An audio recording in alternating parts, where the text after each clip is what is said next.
The aviation industry is seeing more and more people transitioning into second careers as pilots, controllers, mechanics, and even content creators. So where did they come from?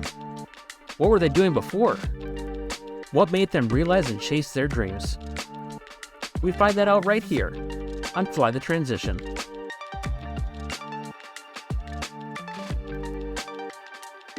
Welcome everyone to episode 2 of Fly the Transition, where we explore the journey of those making the leap into a new career in aviation. I am your host, Jim Schilling. Thank you so much for taking some time out of your day to join me. On today's episode, we meet Lou, a retired law enforcement officer. Lou turned his aviation hobby into a role patrolling the skies for his department, eventually commanding the aviation unit. Now in retirement, Lou flies Part 135 medevac helicopters. But Lou never planned a career in aviation. He shares his story with all of us on Fly the Transition. We start this episode with a corny aviation pun. The Fly the Transition podcast is taken off. Can't get mad about that pun, I warned you. Here we are, episode number 2, and there's many more to come. I put out some feelers in some aviation groups that I'm a part of online, and through some friends and other means, and I'm booked through April, which is really exciting for me because the whole purpose of this was to share stories of others to inspire others. So to get this amount of people who want to come on the podcast and share their stories is really humbling to me. And I'm really grateful that they're willing to share their journey, not just with me, but with all of you. Not only am I fortunate in the backgrounds that people are coming from, but I'm also fortunate to be able to share with all of you the new careers that they're going into. And it's not just one sector of aviation. There's CFIs, there's commercial pilots, there's Part 135, there's an airport manager, even a couple who have started a flight school together. So I'm really excited over the next couple of months to be able to share those stories with all of you. So on to today's episode. So when I first put out those feelers for a guest, Lou reached out to me. Lou has been flying EMS helicopters in Georgia after retiring from a 22-year career in policing. A policing career that he happened into after moving to the area to care for his terminally ill wife. After several ride-alongs, he caught the bug and joined the police force. That career was a catalyst to provide him with the opportunities that he has today. His introduction to the aviation unit started him down a path of a career in flying. He would work his way into the unit as a pilot, take advantage of every opportunity to fly, and eventually command that unit. His background and experience are what helped him be successful when he made the switch from Part 135 to medical helicopters. So where did Lou's story start? Lou grew up around airports. His father was an engineer with Piper Aircraft, and he spent every weekend at the airport. After soloing at age 16, he completed his private pilot certificate as a teenager. But for Lou, aviation was just a fun hobby. He didn't see it as a career path. My dad had a commercial pilot's license. He didn't fly for a living. He was an engineer. When he was a teenager, he was in the Civil Air Patrol, and then he joined the Air Force during the Korean War era and was a mechanic stateside for the United States Air Force. And then he got out and finished college, became an engineer, and worked in general aviation. When I was growing up, he was an engineer for Piper Aircraft Corporation in Vero Beach, Florida. This is back in the heyday of general aviation. He would bring airplanes home for the weekend, brand new airplanes that were sitting out on the line waiting to be sold. Oh, wow. Every weekend that we wanted to go see my grandparents down in Fort Lauderdale or go flying on the weekend, he would fly an airplane home for the weekend instead of driving his car back. And on the weekends that he didn't do that, we always went to the airport and hung out. That's just what we did. We had a small farm. We had a rabbit farm, basically, and a vegetable farm outside of Okeechobee, Florida. And when there wasn't farm work to do, Dad and us boys would load up in the old Ranchero and go to the Okeechobee airport and hang out. So I just kind of grew up in a general aviation atmosphere. So with the amount of exposure Lou had to aviation at an early age, taking flight himself was only inevitable. But early exposure doesn't make a career in aviation a foregone conclusion. I soloed in a Piper Cub when I was 16, and then the airport manager had a couple of Cessna 150s for rent. At the time, that they went for $15 an hour wet. Oh, wow. And one of my high school buddies' dads was a brand new instructor and wanted to learn how to teach people, and so he taught for free. So I got my private ticket when I was a young kid for probably about $400. Yeah, you get in the right set of circumstances, and sometimes too, Yeah. it pays off, right? That's it. And just falling into the right place at the right time, which happened to me more often than it does to a lot of people. I was very, very lucky. I was not one of those kids that had the drive to think about college or even think about the military or military aviation as a way to go. Never really considered myself ambitious enough to be one of the people that could effectively lobby for or work hard enough to get into something like that. I was a lazy kid, and I knew it. That was my place. I worked at the local, back in the 70s, they had a small chain of stores called Burger Queen. And I worked at the little Burger Queen in my town, flipping burgers and goofing off with my buddies in the evenings and on the weekends, and never even thought about flying for a living. I grew up in it, so I never really thought of it as anything other than other kids thought about hopping in their cars to, go to the lake. I guess I didn't think about it that way, that if you're just so immersed in it, it's just a normal thing. Yeah, I have a grandson now that has ridden with me so many times in helicopters and airplanes, he doesn't even pay any attention to it. And I think maybe sometimes that some kids grow up in it and they gravitate toward it, and other kids grow up in it and they don't think about it anymore, and they think about their Game Boys. I never thought of it that way. Yeah, I have two grandkids that I fly to pick up on a regular basis, and neither one of them think anything really big of it. So early on, a career in aviation wasn't even a consideration for Lou. Through a unique circumstance, Lou ended up enlisting in the United States Air Force. Now, a quick disclaimer on Lou's behalf: all guests of the Fly the Transition podcast are innocent until proven guilty in a court of law. So after I got out of high school, I was working at the local Burger Queen, and somehow I became the focus of the local police lieutenant, who believed that I had gotten involved in some chicanery and came to my work one day and dragged me out to his patrol car by my earlobe and put me in a back seat and drove me to the Armed Forces recruiters' offices and pulled up out in the parking lot and pointed at the door and said, go into one of those doors and come out with papers in your hand, or I'm taking you to jail for burglary.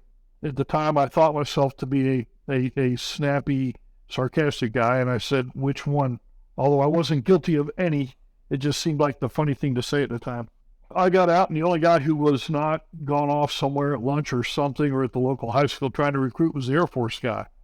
And when he saw me getting out of the patrol car and walking toward his door, I guess he looked through his stack of paperwork and decided the quota he needed to fill that day was jet engine mechanic. So I became a jet engine mechanic in the Air Force. That's where I discovered I had no mechanical inclination whatsoever. I also discovered that the Air Force didn't care if you had any mechanical inclination, you could still turn a wrench. And that's what I did for 4 years. Where are you stationed at? So I was supposed to be stationed at Barksdale Air Force Base in Louisiana. I traded with a guy who was married and had 3 kids and didn't want to move them overseas, and he paid me $500 to switch with him for Clark Air Base in the Philippines. Okay. That was an awesome place for an 18-year-old kid to go. It was really cool. And I spent 2 years there and then 2 years at Capsule Air Force Base in California. Both of those bases are closed down. I may have gotten into some minor trouble over in the Philippines, which was very easy for an 18-year-old to do, and I met a couple of SP guys. Good times. After the military, Lou tried his hand at a few other industries. Working in grocery, he put himself through EMT school. Despite of hiring freezes at the time, Lou was able to get an EMT job with a private company. During this time frame, he had also connected with an old girlfriend and got married. That marriage brought him to Florida in different careers, working at a chemical plant and working at a truck accessory store. His wife, unfortunately, came down with a terminal illness, causing him to move to Georgia to be closer to her family. As tragic as those circumstances are, it was moving to Georgia that set him on the path to a career in law enforcement. I got out of the military and I worked for a very short period of time in Jacksonville, Florida at a Piggly Wiggly grocery store as the grocery manager, and I knew I didn't want to do that. And I put myself through EMT school. There was a time in America's labor field and blue-collar workforce where they had to meet certain ethnic quotas, and you had to hire the same amount of everybody regardless. So there were hiring freezes in all the departments. I put myself through EMT school and got a job working for a private ambulance company as an EMT. And I did that until I regained contact with an old high school sweetheart who was working at a chemical plant in Orlando, Florida, and ended up reconnecting with her and moving down to Orlando and working at the chemical plant, loading chemicals, and then later on becoming a truck driver delivering chemicals to water plants and other facilities around the state of Florida. Did that for several years. Eventually had an opportunity. My wife, my first wife at that time, became terminally ill. It was something that was not unexpected. She'd been sick for a long time, and her family lived in the Atlanta area. I was offered a job opening a Lear truck accessory store in Lilburn, Georgia, which is a suburb of Atlanta. And it provided the opportunity for me to be closer to her family, who was going to need to start stepping in to help take care of her. We also had a new baby. So moved to the Lilburn, Georgia area, and I began working at that store. And her family began taking care of her up in Murphy, North Carolina, a couple hours drive away. And so I would work at the store during the week and then drive up there on the weekend. At that Lear truck accessory store, we had 3 of the local city of Lilburn police officers, sergeants, that had trucks. And when the store opened, they started coming around looking at stuff and became buddies with one of the sergeants. And he eventually asked me if I wanted to go on a ride along because I had nothing else to do after I got off work. And he was on the evening watch. So I began riding around with him. After 3 weeks of riding around a couple nights a week, he made mention of the fact that I was starting to pick up on telltale signs that people tended to give off driving their vehicles down the road, indicating that they weren't happy with a police car being behind them. He knew that my wife was terminally ill, and he said, look, when that comes to pass, why don't you put yourself through an academy? You hate working retail. And I wanted a job where I could yell at the customer instead of the customer yelling at me. And so after she died, I took the savings and put myself through a regional police academy and then got hired by that department. When I put myself through the academy and started at the Lilburn Police Department, at that time in Georgia, you didn't have to be a certified peace officer for a year after you got hired. Wow. You could go to a police department and get in a patrol car, strap on a badge and a gun, and go out there and just do stuff and not really know what you were doing. There was no requirement for any certain amount of field training before you did that. But luckily, I had been riding with that sergeant for a while. And then when I got hired, they put me with a person to ride along for about, I think, 3 weeks before I went on the road by myself. The academy was a part-time academy that went on nights and weekends, took about 3 months, and then 3 weeks of training after I got hired on the road, and then I was cut loose. I gravitated toward traffic. It just seemed to be something that I picked up on. You know, some guys like to sit behind buildings and watch for suspicious vehicles, and other guys like to get into detective work, and I was a traffic guy, and I guess the guy I rode with did a lot of traffic, and I seemed to pick up on traffic issues easier than I did some other stuff, and that's kind of what I gravitated to. So a lot of my career was in traffic before I moved to aviation. I worked for the city of Lilburn for 2 years. The city of Lilburn was in Gwinnett County, and the Gwinnett County Police Department at the time was one of the fastest growing counties in the nation. The department was one of the fastest growing departments in the nation, and they had a very good reputation throughout the southeastern United States. So I decided to apply for them. Amazingly enough, got hired and went to work for the Gwinnett County Police Department, and that's where I worked for the next 20 years. They had an aviation unit. I knew that they had a couple of helicopters, but they had a motor squad, they had a DUI task force, and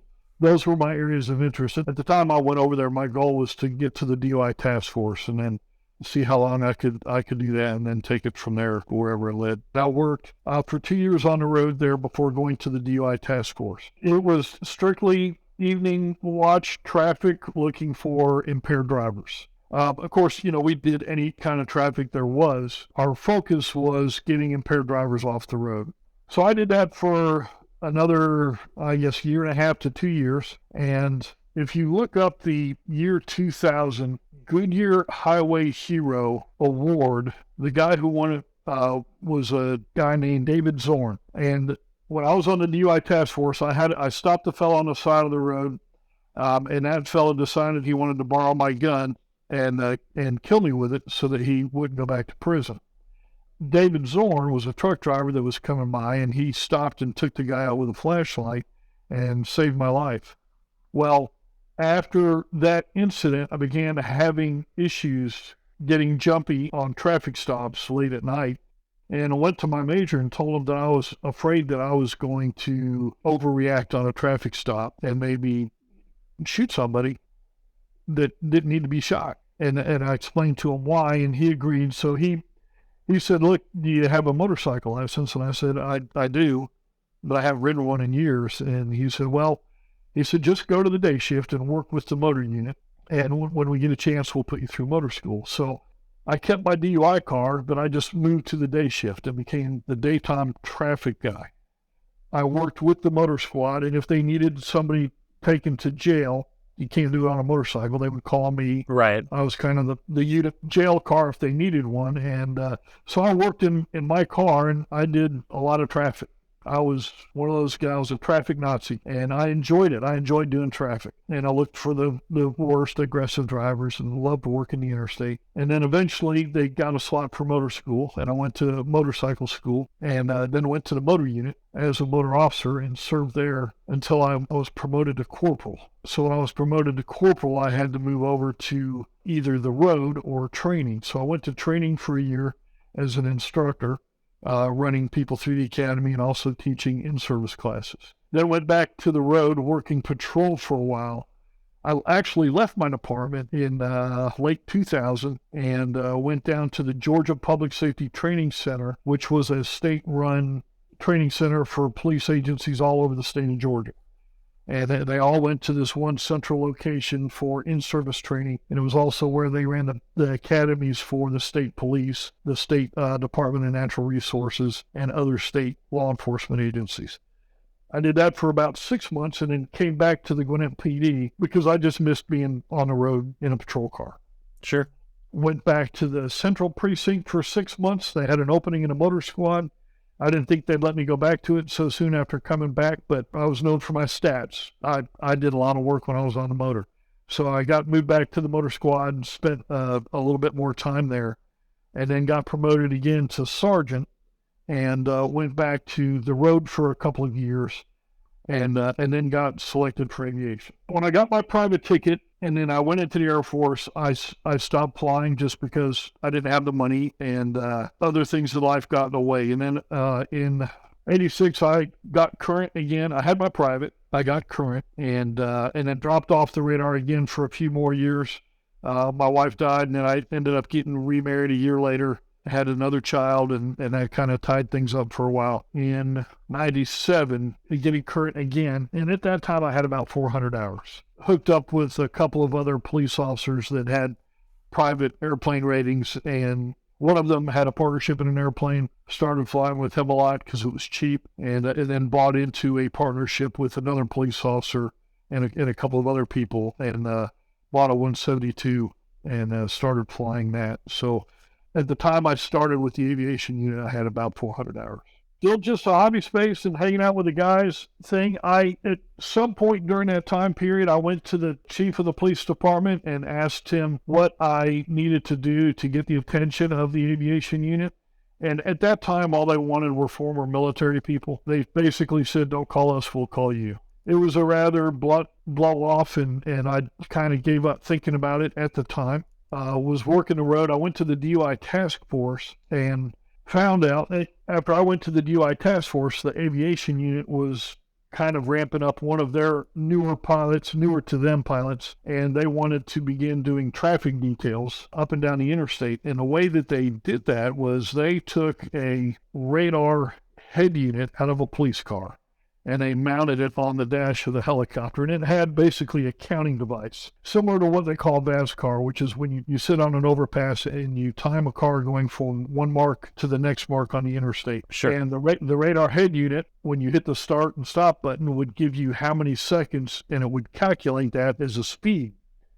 And so it'd be like, 10.2 seconds, 84 miles an hour. Well, we did that from a helicopter. When they started that up, they wanted traffic units to ride along in the helicopter, and it was a fairly new thing, and the only person that got really excited about it was on the DUI task force was me. So I started volunteering for that, which we did every Thursday and Friday night.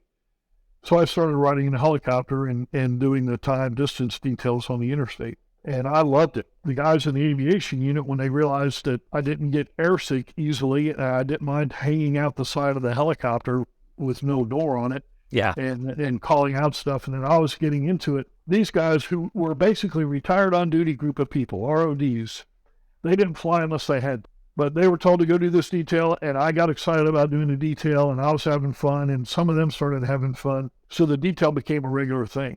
And as the guys who were flying the helicopter got to know me and realized that I had a private pilot's license, eventually one of them began to let me fly the helicopter back toward the airport when we were done with traffic detail. And over time, he would let me fly further and further and get closer and closer to the airport, let me start descending and climbing and doing turns. And eventually, after a long time, began to let me start landing on the taxiway. And got very comfortable with me flying in the helicopter with them and handling the controls. And I think that helped me in the long run later on.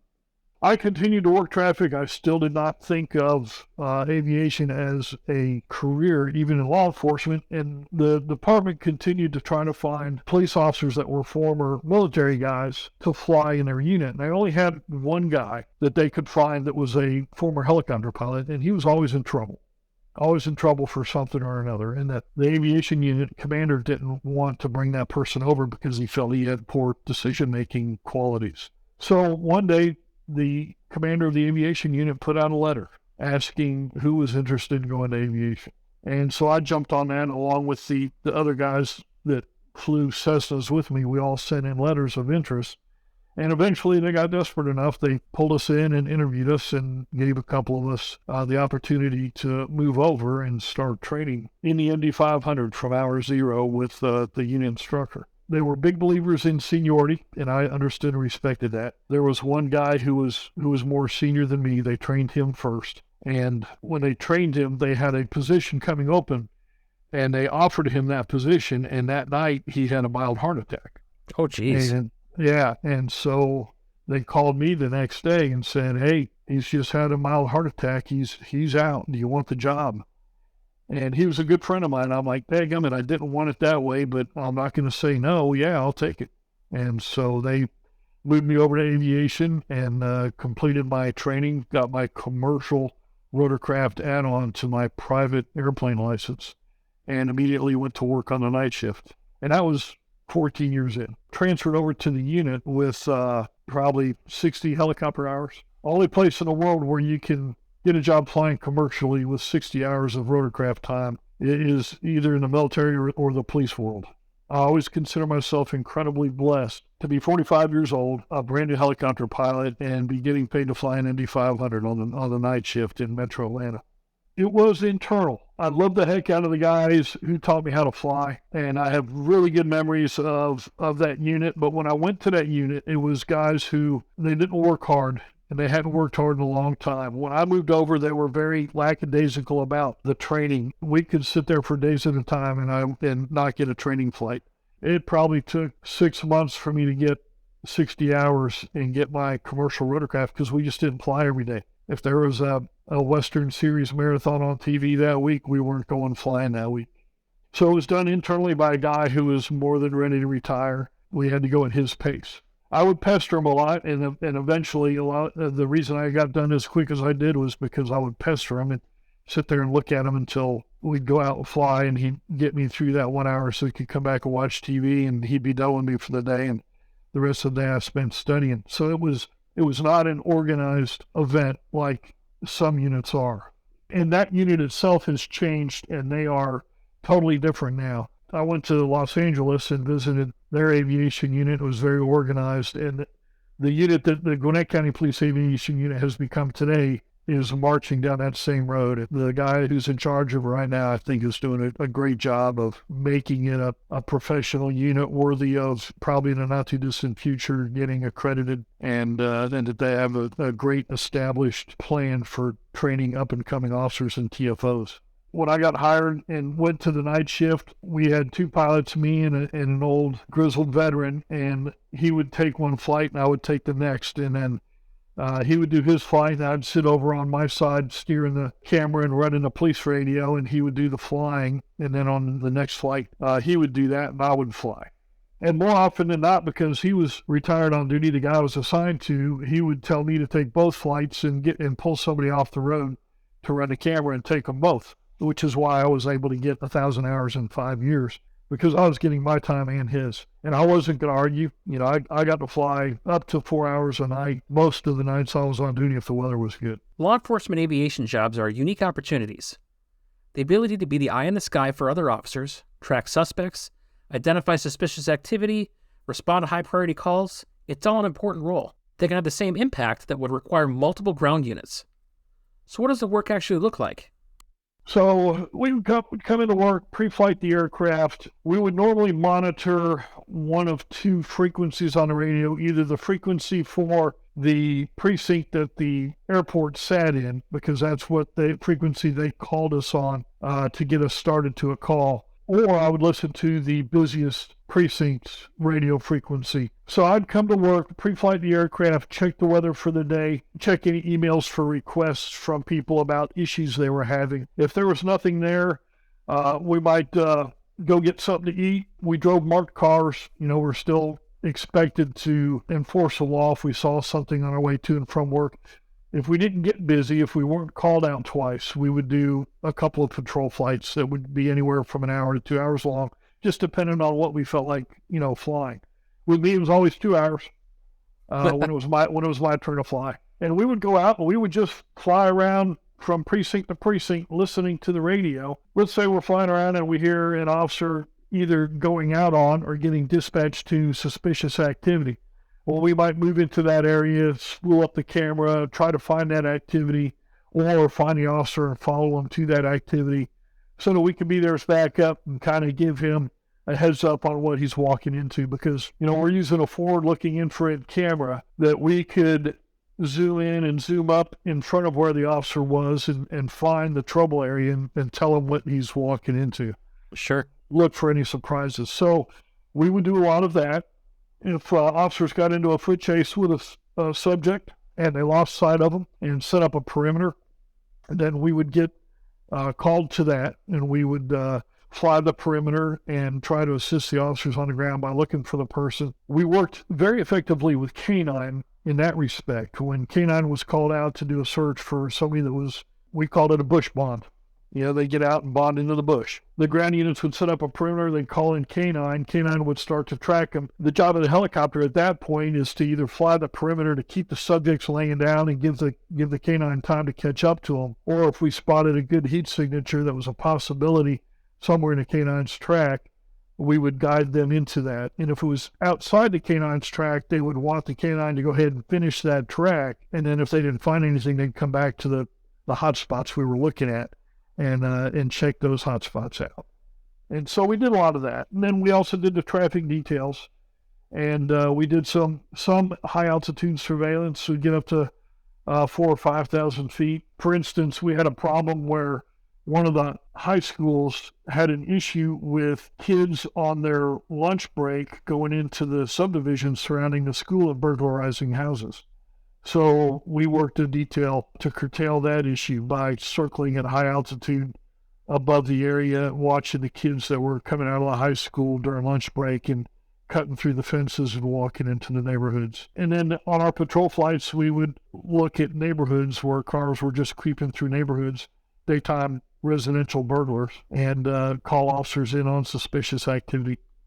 Just all kinds of stuff like that. Kept pretty busy, located a lot of stolen cars, caught a lot of bad guys, caught a lot of, dangerous people in cars driving recklessly and dangerously on the highways, very easy to spot from the air. It was a lot of fun, and we did a lot of traffic in the helicopter when I was over there. When I was in the unit, the common saying was one helicopter was worth 5 cars on the ground, as far as being able to corral a person or keep an area or an incident under surveillance and provide information, back to headquarters or to responding units. After 5 years of flying with the aviation unit, Lou was afforded a new opportunity. He was asked to command the unit. He was faced with an aging fleet in need of upgrade, but Lou was new to administration. He would need to learn how to work with the departments within the county to get the funding approved. I was there for 3 years, and then at the end of 3 years, the person who commanded the unit ahead of me was moved back to the road. I was the senior guy there, and everybody else was a lot newer than me, was offered the position of commanding the unit. They looked outside the unit for a little bit, and I was the acting commander, and then commanded it for the last 2 years before I left the PD and went on to EMS. I was surprised at how much administrative stuff there is for 2 helicopters and 4 guys. I had to learn how to communicate with people in finance. I had to talk to county commissioners, talk to county engineers, county administrators. I had to be able to talk to people about why we needed to spend money on helicopters, and I had to become a lot more diplomatic of a person than I am by nature. I told them when they promoted me to commander, I told them that my 3 weaknesses were diplomacy, organization, and administration. That's the job. The 3 things that they needed the most, and I was the weakest at them. They believed in the idea of the unit, and they knew that the other guys were way too young to tackle it. And they just said, we're gonna keep a close eye on you, and we're gonna help you all we can. And they did. The people who were above me in the administration of the police department, when I had an issue, I could go to my chief and explain to him what I needed. And if he had to run diplomatic or administrative interference for me, he would. I got to know the ladies who ran finance well enough that I could go in there and sit down and talk to them. And for the most part, they were happy with me. There were times when they wanted to do things the county way, not understanding how aviation works. Like if I was to buy a starter generator for the helicopter, anything over $500, they wanted it to go through a bidding process. And I didn't have time for a bidding process. I have a broke helicopter. I need a starter. There's only 1 or 2 places in the country I'm going to go for that starter. I'm just going to go buy it. My mantra then was to seek forgiveness rather than permission. And I would just go out and buy the daggone starter. And then they would have a cow, and we'd end up in the chief's office. And I had to learn how to talk to those people in a way that was more diplomatic. And it was a good learning experience. And I was explaining things in a way that helped me understand sometimes why they do things the way they do in a police department at the administrative level that the normal road officer doesn't see and doesn't understand why they're being done that way. Right. It not only alleviated some of my frustrations, although in some cases it exaggerated my frustrations, but a lot of times I was able to sit down with my guys or even guys on the road and say, hey, there's a reason that never makes it down to where we're at as to why they do a certain thing, and this is what that is. You may not like it, but that's just the way these things are done at a county government level. There's a process, and it's just the way they have to do it. There were challenges. We had come to a point where our helicopters were 30 years old, and they were still factory original MD-500Es, and they were beginning to show the signs of their age. I went to the chief of police and said, we're at a point now where we're spending as much money trying to fix the old stuff as we would buying new stuff. That went up the hill to the county government. The county government came back down and said, we're not buying you 2 new helicopters, find a different option.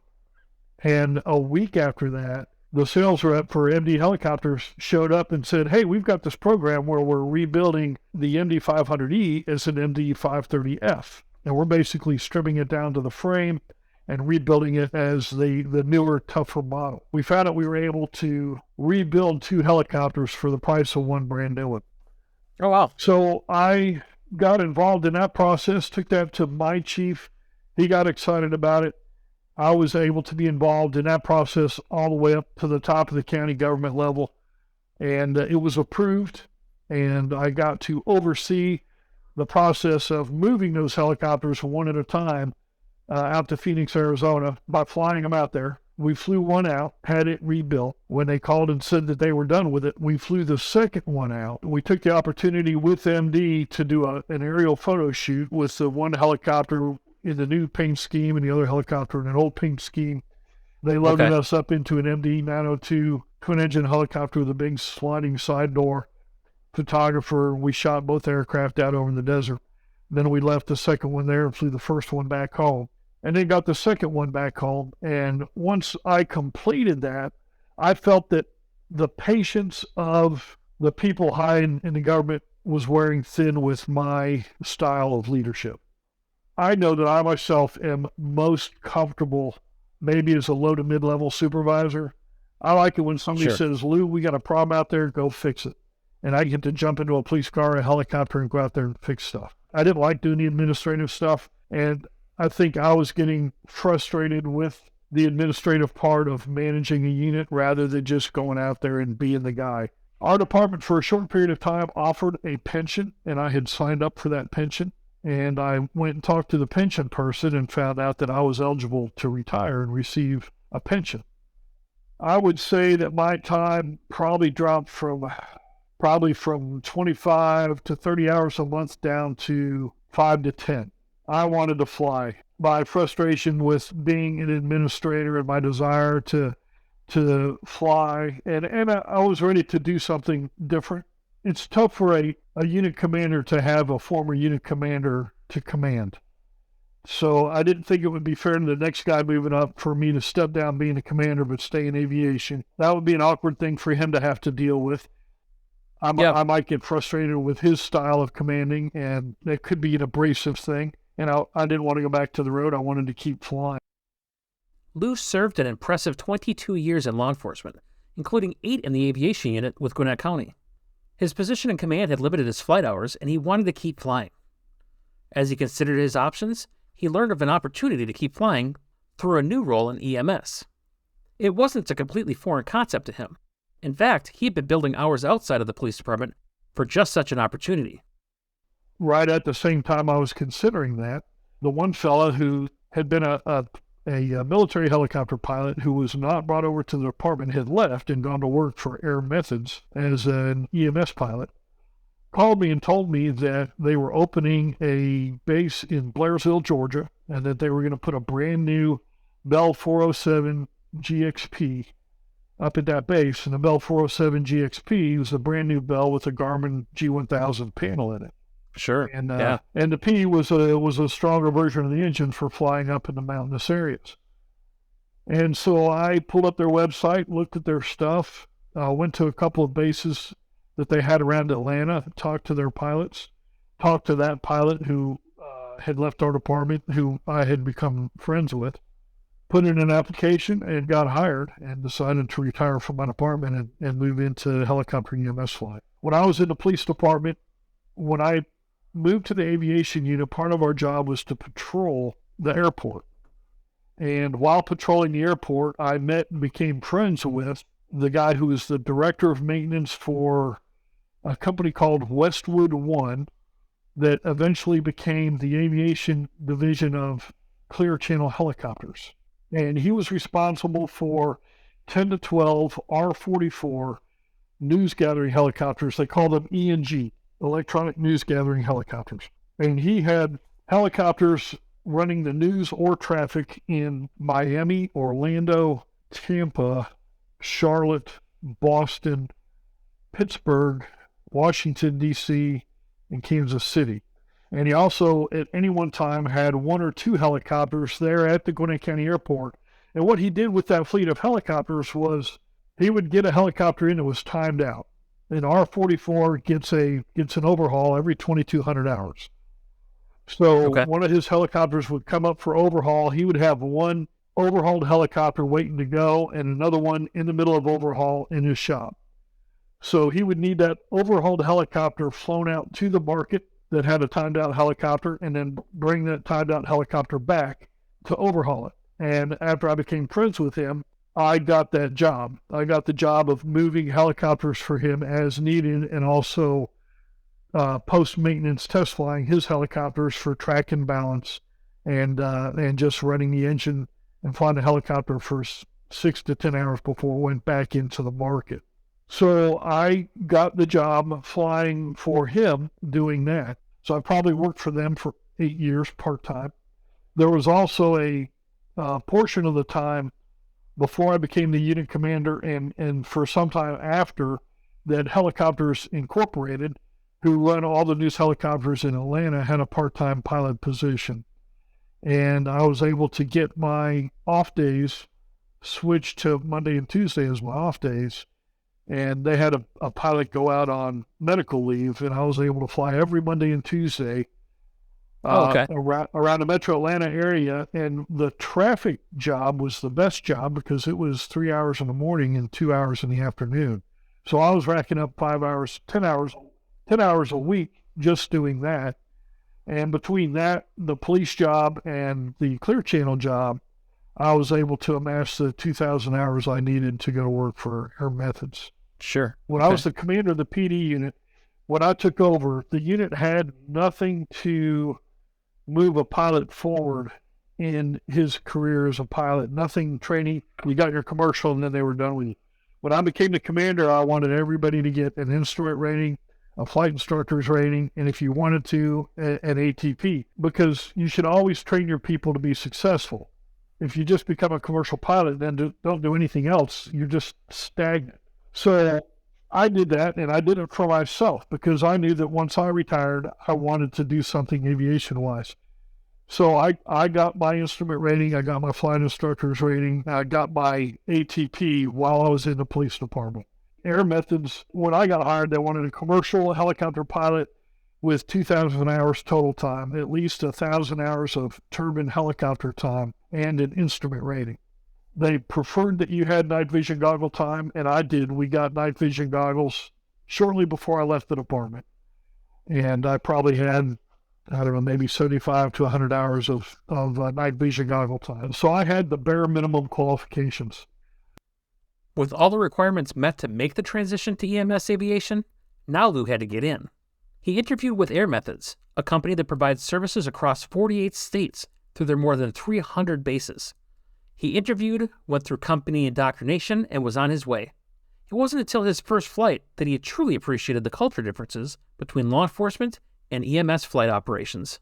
So I interviewed, and when I was on the police department, one of the many part-time jobs I did, but there was a company in Metro Atlanta that does funeral escorts, and they hire off-duty motor officers.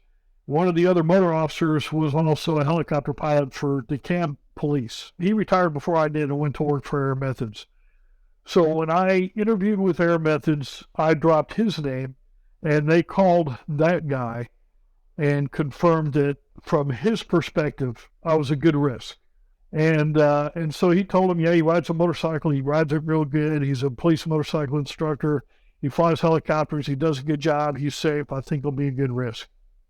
So I had my interview. I had that guy backing me up. They offered me a job, and I took it and turned in my retirement papers the next day. So with Air Methods is the country's largest air medical provider. So they're the seventh, I think right now we're either the sixth or seventh largest airline in the United States. So we have about 400 helicopters and a couple of dozen turboprop airplanes. The hiring process there was after all the initial paperwork. I had an interview with the regional aviation manager and a regional aviation director at that time. Brought in all my logbooks. The logbook inspection was a lot more cursory than I expected. And they just kind of looked through it and they're like, anybody can put that together. So they interviewed me, asking me a lot of aviation-related questions, Part 91 questions, Part 135 questions, most of which I didn't really know. And I told them, I answered what I could. They pulled out charts and asked me questions about airspace and classes and communication and requirements, and then said, everything looks legit. We're going to offer you a job. The first step after accepting was to go to what they call company indoctrination. Indoc at that time for me was 2 weeks long. Indoc was done at a corporate building, and when I showed up, there were 60 to 70 people in that room all getting hired at the same time. There were probably 20 pilots, 10 or 15 mechanics, some flight nurses, some paramedics, and then some administrative people. And we spent the first 2 days together going over basic company policy. And then they split everybody up into their areas of expertise, and we never saw those other people again.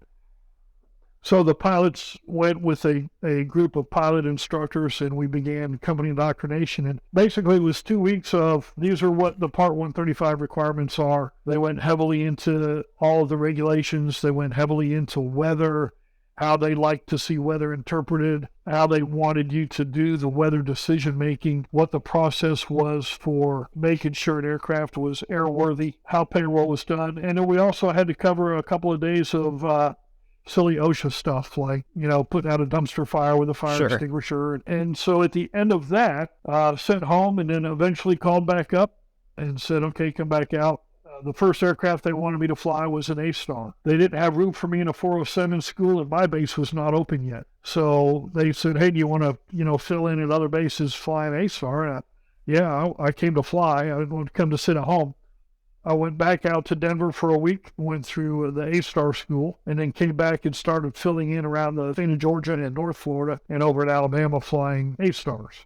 It was quite interesting in that when I went out to Denver, I'd had one ride in an A-Star. DeKalb County, next county overhead, an A-Star, and I got a ride in their helicopter sitting in the back seat one night. Other than that, the first time I stepped foot in an A-Star was at what is now called Colorado Air and Space Port, even though there's no spaceships there.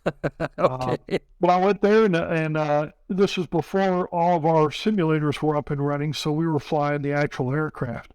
And I got 8 hours in an A-Star. So they sent me back to Georgia and sent me to a base, and I started filling in. Jumped into that helicopter one day and went and landed on a bridge and picked up a patient and flew him to a hospital, and I felt like I had just commanded the space shuttle. It was overwhelming. The Part 135 aspects were like drinking out of a fire hose. It was probably 2 to 3 months before I felt like I was ahead of the ball game the first 2 hours I showed up for work every day.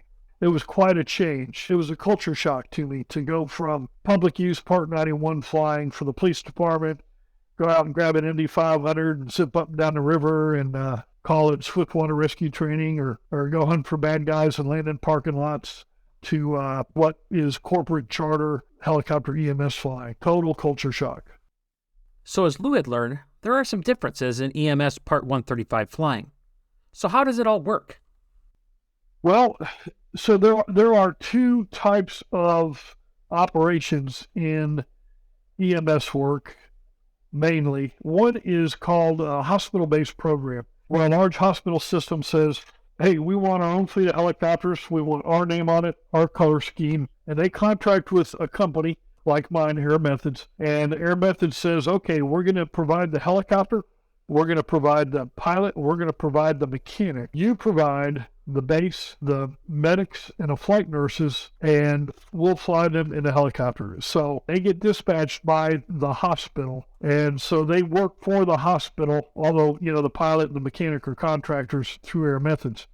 Another type of operation is what we call a community-based operation, where Air Methods says, hey, we see this area up here in Blairsville, Georgia. It's kind of sits in a valley surrounded by mountains. The nearest specialty big hospitals are by ground vehicle, an hour and a half to 2 hours away, but only 30 minutes by air. I think we can make a profit if we put a helicopter in this town here and make it available to the local EMS agencies to fly people out. So they identified, actually the hospital at Blairsville said, hey, who wants to put a helicopter? We want somebody to put a helicopter in our hospital here at Blairsville. We'll let you sit on our helipad, and we'll use you a lot because we need to fly patients out. So that's what they did. So what we do, number one, Blairsville is kind of like a retirement mountain community. Okay. So we do have a lot of people that move up there to retire. So we have an aging population. We have the primary school and the high school. We have that, but we do have a good population of older people. And those people have strokes and heart attacks and medical issues. Many times those medical issues and all those strokes and heart attacks need to go to a place where they can do the type of intervention that only a big hospital with a lot of money can provide the equipment and doctors for. So they need to be flown out. Okay. What we do, probably about 60% medical flights out of my area and 40% traumas. Now, even though 60% of those flights are medical flights, a lot of them are still what we call scene flights, where they're not bringing the patient to the base, or we're not pulling them out of the emergency room or the ICU at the hospital. We're meeting an ambulance somewhere where they've got a patient that's suffering an acute heart attack or a stroke. Sure. And they need to get them to an intervention center. We also do the accidents and incidents and other things where people hurt themselves, and so we do a lot of that. So that's what we do. We're a for-profit, and other than some agencies like Maryland State Police, where the state police do all the medical transports, this is pretty much how it is nationwide. So the FAA looks at us as a unscheduled charter operation. I am not a first responder. My crews are not first responders. We're a commercial ambulance service that has rotor blades instead of wheels. Because we looked at it that way, we fall under the Part 135 rules of the Federal Aviation Regulations, which requires tracking of the aircraft, a certain hierarchy for monitoring our flights, and dispatching of flights, equipment that we have to carry, equipment that's required to be on board the aircraft, the ability to have a good look at the weather or have an operational control center that monitors the weather and tells us about it. We have to complete risk assessments before we fly. They have to be reviewed by our operational control center. Our mechanics are required to adhere to 135 standards. Regulatory overload is what it felt like to me when I first started. I'll bet. The fact that when I walked into work, I had to follow an organized pre-flight. At the time, it was paper or get on a computer. Now it's get on an iPad, complete risk assessment issues, come up with a flight manifest, check the weather. I had to brief the crew. I have this big, long checklist of things that I have to do, and that keeps me busy probably for the first hour and a half to 2 hours of my workday. Unless I get a flight. Sometimes I'll walk in the door and they'll call us on the radio and things will speed up. But on a normal day, when a flight is not waiting for me when I walk in the door, it's an hour and a half to 2 hours before we're done with the start of the day and ready to eat breakfast or sit down and talk. So maybe you're listening to this and wondering to yourself, what does a day in the life of an EMS helicopter pilot look like? Well, as Lou explains, there's more to it than just sitting around and waiting for the call. So every quarter, I get a lot of computer training. I get a bunch of emails notifying me of what we call link, which is every quarter we get on there, and probably, if I did it all at once, would take me maybe 2 to 3 days, sitting at the computer all day, going through training and questions on everything from IFR, VFR, Part 135 regulations, flying under goggles, medical training, HIPAA stuff that we have to go through. So that is always sitting there at the beginning of every quarter. Okay.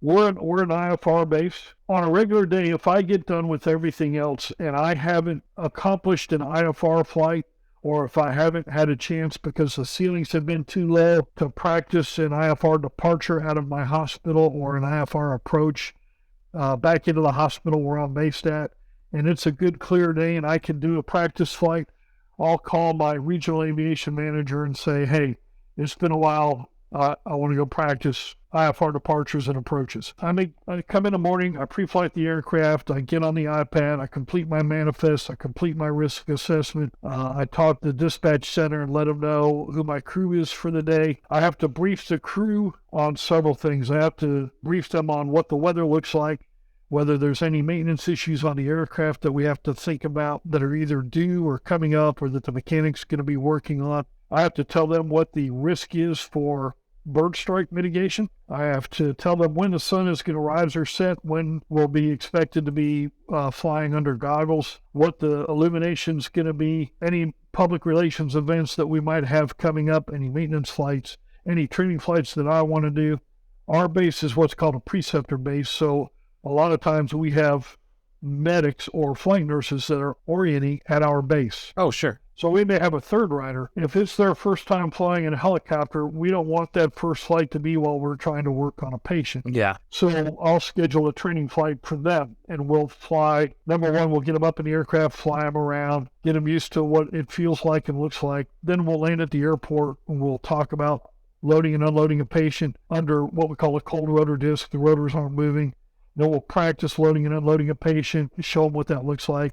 Then we'll crank up the helicopter, make them unload and load the patient under a hot rotor disc, and then we'll go fly them off into the grassy area of the airport, make them load and unload in the grass, make them load and unload on a slope, make them load and unload in a gravel driveway with a bunch of gravel dust flying around. Or we'll go do that IFR training flight, and I'll load everybody up, and I load everybody up so that if we get a dispatch to a flight while we're practicing, we can just go on from that point instead of having to come back and load everybody up. And after that, it's either do more link training, study for the next check ride that may be coming up. I have one coming up in a month, so I'm starting to hit the books for that. Or sit in the day room and watch TV and wait for the call.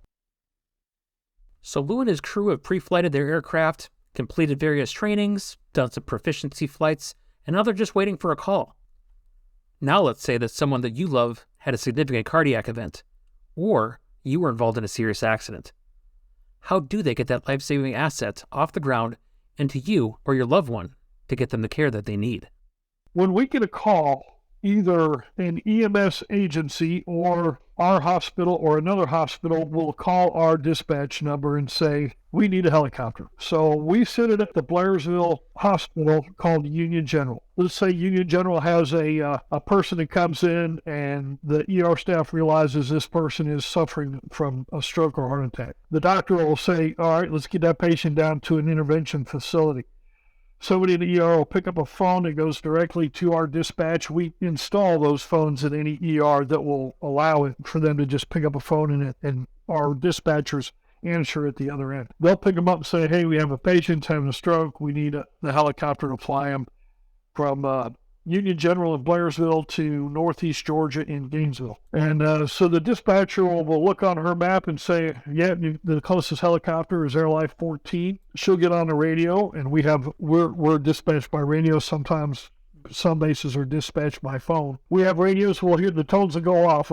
And when the tones go off, we start moving even before we know what it is, because we know they're calling us for something. Sure. And they'll say something like Aircom Airlife 14, inter-hospital facility, picking up at Union General, going to Northeast Georgia, Gainesville. Already having checked the weather and have an idea of what's going on, we'll pick up the radio and say Airlife 14 accepting the flight. And at this time, we're moving. Everybody hits the bathroom or grabs a bottle of water out of the fridge, moves to their respective areas of equipment, grabs whatever they're supposed to carry toward the helicopter. You generally, within a minute or two, we're walking out of the base and walking up to the helicopter, getting the helicopter unplugged we have one plug is a extension cord is a shoreline that keeps the medical equipment inside the helicopter charging. I'll unplug that. During the wintertime, we have Tannis heaters on the engine and oil compartments and the battery compartment, keeping those things warm, and I'll unplug that. Sure. Summertime, we'll have an air conditioning unit that's basically taken off of an RV and installed in a wheelbarrow. We run an air conditioning duct into the helicopter to keep it cool. In the wintertime, we have a heater in there. Unplug all that, stow all that. While I'm walking up to the aircraft, I'm on that iPad, making sure that all the information on a flight manifest is filled out and the risk assessment, which I then send off to the operational control center. They look at everything, all the risks that I've checked. They look at the weather to confirm that I really did pay attention to the weather and checked all the appropriate issues that might pop up during that flight. Make sure that everything looks good, that I'm logged in, that my information is current, that I'm qualified in the aircraft. All of that takes 2 minutes.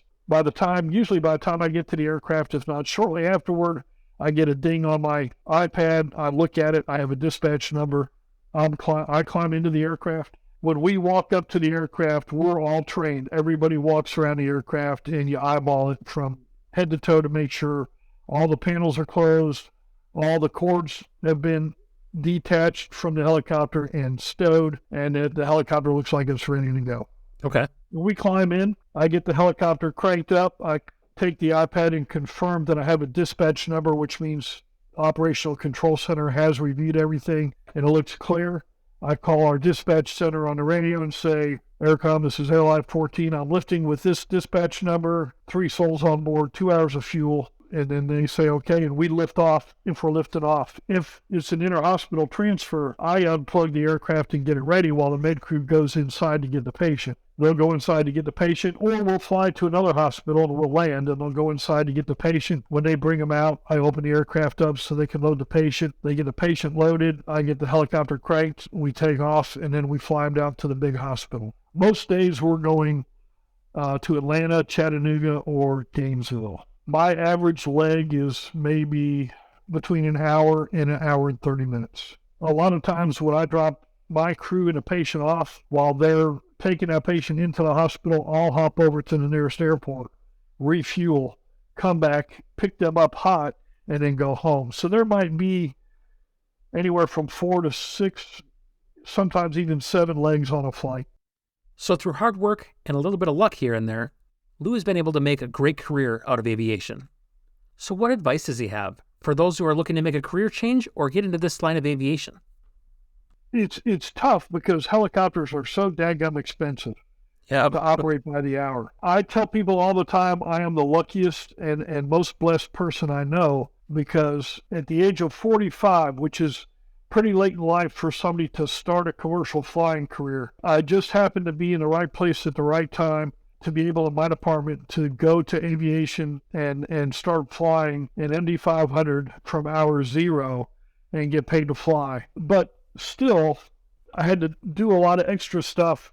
I rarely ever, you can talk to my wife, that 8 years from the time I started flying until the time I built up the hours to get this job, I rarely had a day off. All my off days were filled with trying to fly for somebody else. Sure. My biggest piece of advice is, number one, never give up. Every hour counts. Pilots and check airmen and examiners, they can tell if you pencil whip a logbook. Never pencil whip a logbook, but work every hour and never give up hunting for that hour. Never give up trying to find that next hour that you're going to get in an airplane or a helicopter. One day you wake up and you got enough hours to go do that next thing you dreamed about doing. 45 years, I probably spent 30 years paying to fly before somebody started paying me to fly.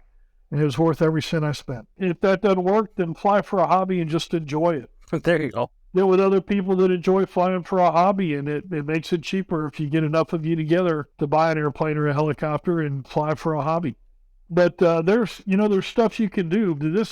This job is even more rewarding to me than police work. There are some flights we do that the only reason we're flying that patient is because a ground truck wasn't available. There's no other reason why that person maybe needed to ride in a helicopter other than they're coming out of a small county where the county couldn't afford to send a ground truck off for 8 hours to get down into the big city and back. Yeah. But there are so many times where I have listened to the people in back saving that patient's life between point A and point B. And it's the most rewarding work I've ever done. Much more rewarding and a lot less work than the police department work was. Although I'm very grateful for it because it got me to where I'm at. But this company has always done me well. They've been very good to me. I work hard for them, and they have taken good care of me. I make decent money. I love the job.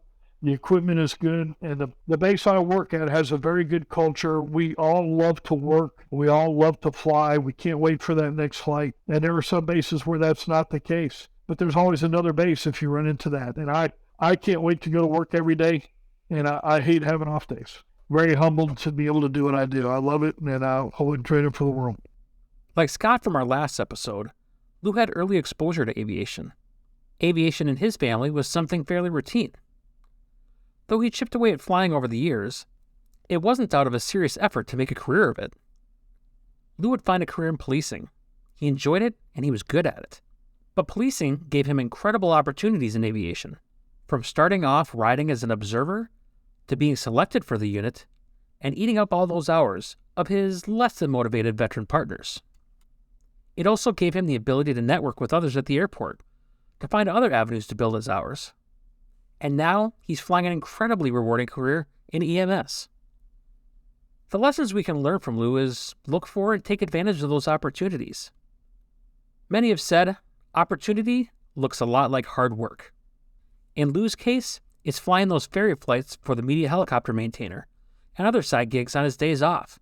Anything to build those hours. Though Lou may credit his good fortune to a bit of luck, in reality, Lou's presented many opportunities, and he capitalized on them.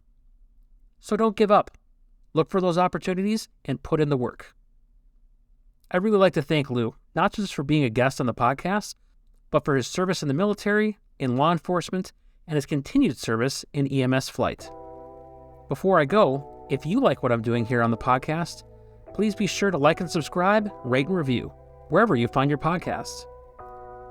If you have an idea for a future episode or you'd like me to share your story, you can reach out to me on Facebook at facebook.com/flythetransition, on Instagram at flymw_Jim, or you can email me at flythetransition@gmail.com. Thank you so much for joining me on this episode of Fly the Transition. I hope you all have a very happy and safe New Year. We'll see you next time.